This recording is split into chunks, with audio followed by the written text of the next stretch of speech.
একে তো আড়িয়াদহ কামারহাটির ত্রাসে আতঙ্কে এখনো ভুগছেন সাধারণ মানুষ সুশোভন সরকেল এবং জয়ন্ত সিং এ, তার উপরে সোদপুরে তৃণমূল কর্মীর বাড়িতেই দুষ্কৃতীদের হামলা, দুষ্কৃতীদের তাণ্ডব, বাড়ি ঘর ভাঙচুর করা হলো। তৃণমূল কর্মীর বাড়ি গাড়িতে ভাঙচুর, প্রতিবাদ করায় হামলা, মদ খাওয়ার প্রতিবাদ করায় হামলা জানা যাচ্ছে।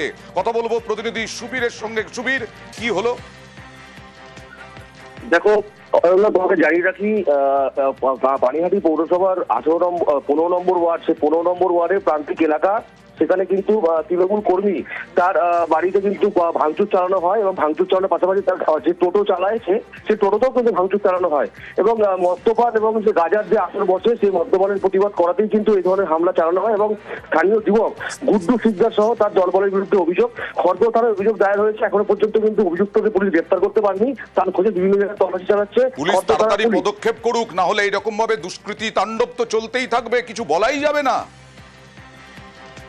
একদমই ধন্যবাদ। গুড্ডু শিকদার বলে একজন আছেন, ওইখানে মদপাত খেয়ে এসে টোটো ভাঙলো, ভাঙার পরে আমরা আওয়াজ পাচ্ছি, আমি ঘর থেকে বেরোতে পারছি না ভয়ে, হাতে অস্ত্র ফস্ত্র আছে। তারপর দেখি গেট ধাক্কা, খুব জোরে জোরে ধাক্কা মারছে। আমরা প্রতিবাদ করেছিলাম, এই যে এখানে যেহেতু এরা উল্টো পাল্টা জিনিস করে, খাওয়া দাওয়া করে, নেশাবান করে।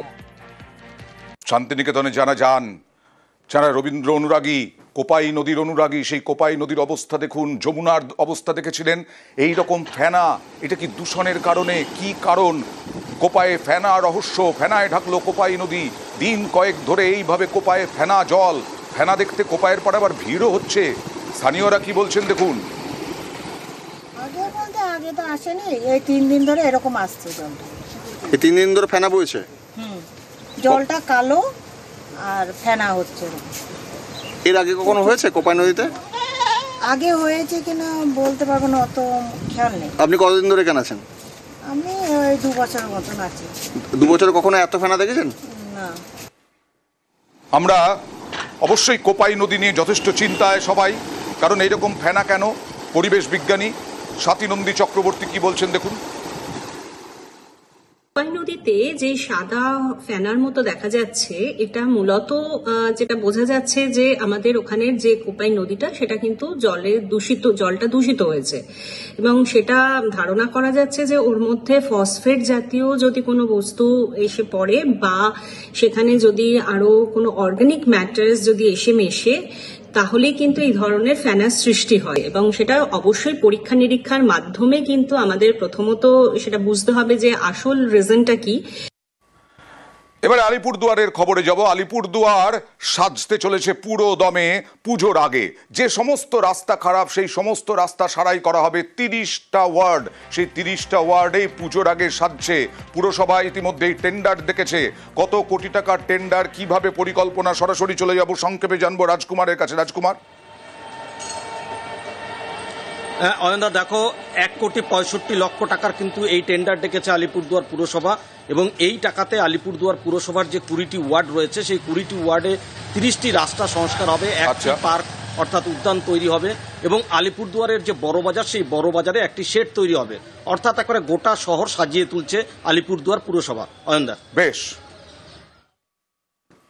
1,65,00,000 টাকা ব্যয় আলিপুরদুয়ার পৌরসভার 20টা ওয়ার্ডের মধ্যে পিচের এবং ঢালাইয়ের প্রায় 30টা রাস্তা করা হবে, গার্ডওয়াল 12টা জায়গায় করা হবে, কালভার্ট 9টা জায়গায় করা হবে এবং একটা নতুন পার্ক করা হবে 19 নম্বর ওয়ার্ডে। এবং আপনারা জানেন আলিপুরদুয়ারের বড় বাজার 11,50,000 টাকা দিয়ে একটা শেড নির্মাণ করবে। আমাদের সব রকম রাস্তাঘাটে টেন্ডার করা আছে, বেশিরভাগ রাস্তাঘাটে। আশা করছি আমরা জুন মাসের ফার্স্ট উইকের মধ্যে এই পুরো প্রক্রিয়াটা শেষ হয়ে যাবে। লোকালয়ে আসে হাতির পাল, কিন্তু এটা দেখা যাচ্ছে লোকালয় থেকে জঙ্গলে না, লোকালয়েই এসেছিল। লোকালয়ে খাবারের খোঁজে এসেছিল, খাবার নিয়ে চম্পট দিল হাতির দল। এটা হচ্ছে নকশালবাড়ির নেহালজোত এলাকায়। কথা বলবো প্রতিনিধি বিশ্বজিতের সঙ্গে। বিশ্বজিৎ, তার মানে যথেষ্ট তাণ্ডব চালিয়েছে খাবারের খোঁজে। তবে সেভাবে কিন্তু লোকালয় বা জনবসতি এলাকায় তাণ্ডব না চালালেও যে ছোট ছোট বস্তি এলাকাগুলো রয়েছে, যেখানে মূলত জঙ্গল রয়েছে, সেই সব এলাকাতেই এই 9টি হাতি সন্ধ্যার সময় কিন্তু তারা পানিঘাটা রেঞ্জের সেই কলাবাড়ি জঙ্গল থেকে বেরিয়ে একেবারে রসদ নিয়ে কিন্তু জঙ্গলের পথে হাঁটে। তবে যেহেতু দিনের বেলা তারা কিন্তু এই বিভিন্ন জায়গায় না ঘুরিয়ে একেবারে ছোট যে জঙ্গল রয়েছে সেখানে রয়েছে, এবং বন দপ্তর সূত্রে যেটা জানা গিয়েছে যে সন্ধ্যার পর এই যে 9টি হাতি যারা কিন্তু জঙ্গল ছুট হয়েছে তাদেরকে আবার জঙ্গলে ফেরত পাঠানো হবে। তুমি জানো যে আমন ধানের মরশুম শুরু হতেই কিন্তু হাতিরা বিভিন্ন জায়গায় লোকালয়ে ঢুকে পড়ে, তেমনি কিন্তু দেখা যাচ্ছে আসলে কি জঙ্গলের মধ্যে খাবারের অভাবের জন্য এই লোকালয়ে চলে আসে হাতির দল। যেমন মেদিনীপুর, ঝাড়গ্রাম, এরা খুবই অভিজ্ঞ। তার কারণে বাঁশ বন গড়ে তোলা হচ্ছে, বাঁশ গাছ হচ্ছে হাতির পছন্দ খাবার। হাতির তাণ্ডব রুখতে তাই খাবার যাতে বন্ধ না হয়, তাই অভিনব উদ্যোগ বন দপ্তরের। লোকালয়ে ঢুকে তাণ্ডব চালায় ঝাড়গ্রাম, মেদিনীপুরে। বাঁশ গাছের পাতা হাতির অত্যন্ত পছন্দ। চলে যাব শোভনের সঙ্গে কথা বলবো। শোভন, এটা কতদিনের মধ্যে কমপ্লিট হতে পারে?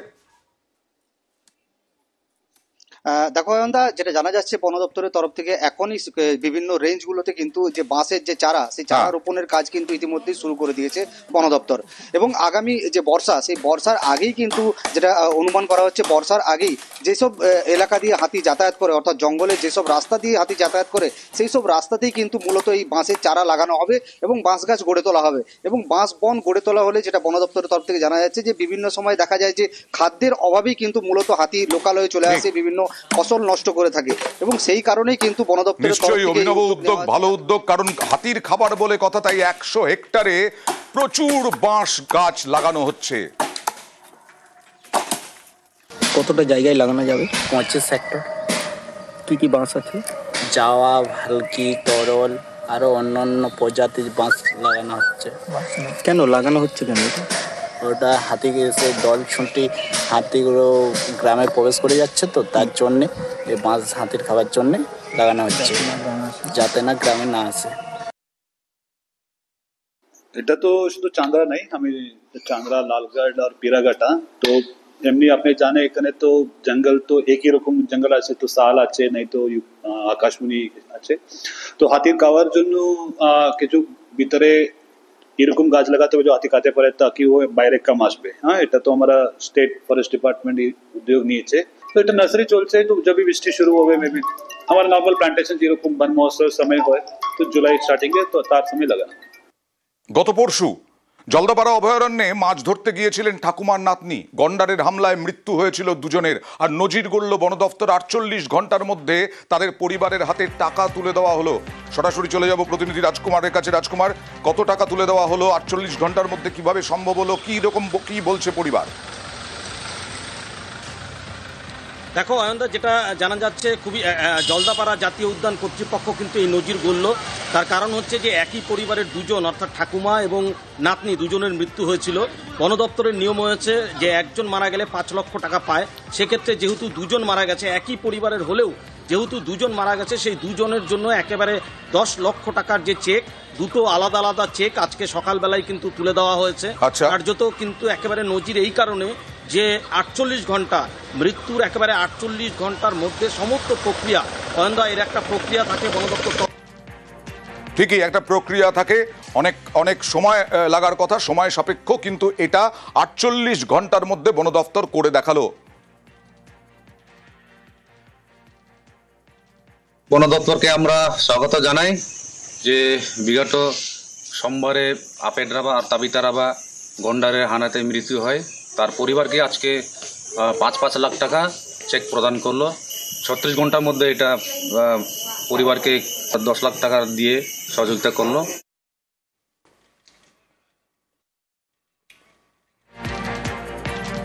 টিপি কোথায় পাবো?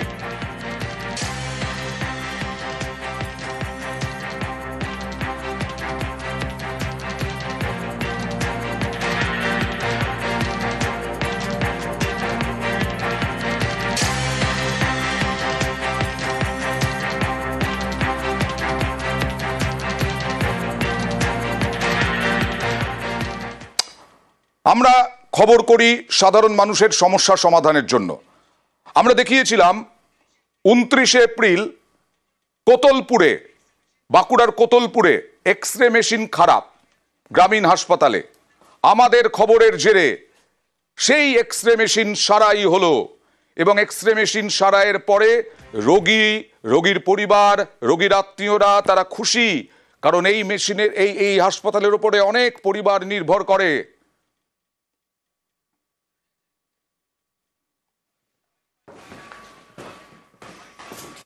অনেকদিন ধরেই খারাপ ছিল, সাধারণ মানুষ পরিষেবা পাচ্ছিল না। তো খবরের জেরে মোটামুটি আজকে এক্সরেটা আবার নতুন ভাবে চালু হয়েছে এবং সাধারণ মানুষ সুবিধা পাচ্ছে, সুযোগ সুবিধা পাচ্ছে এবং আসছে। নিউজ 18 বাংলাকে আমরা সকলে মিলে ধন্যবাদ জানাই।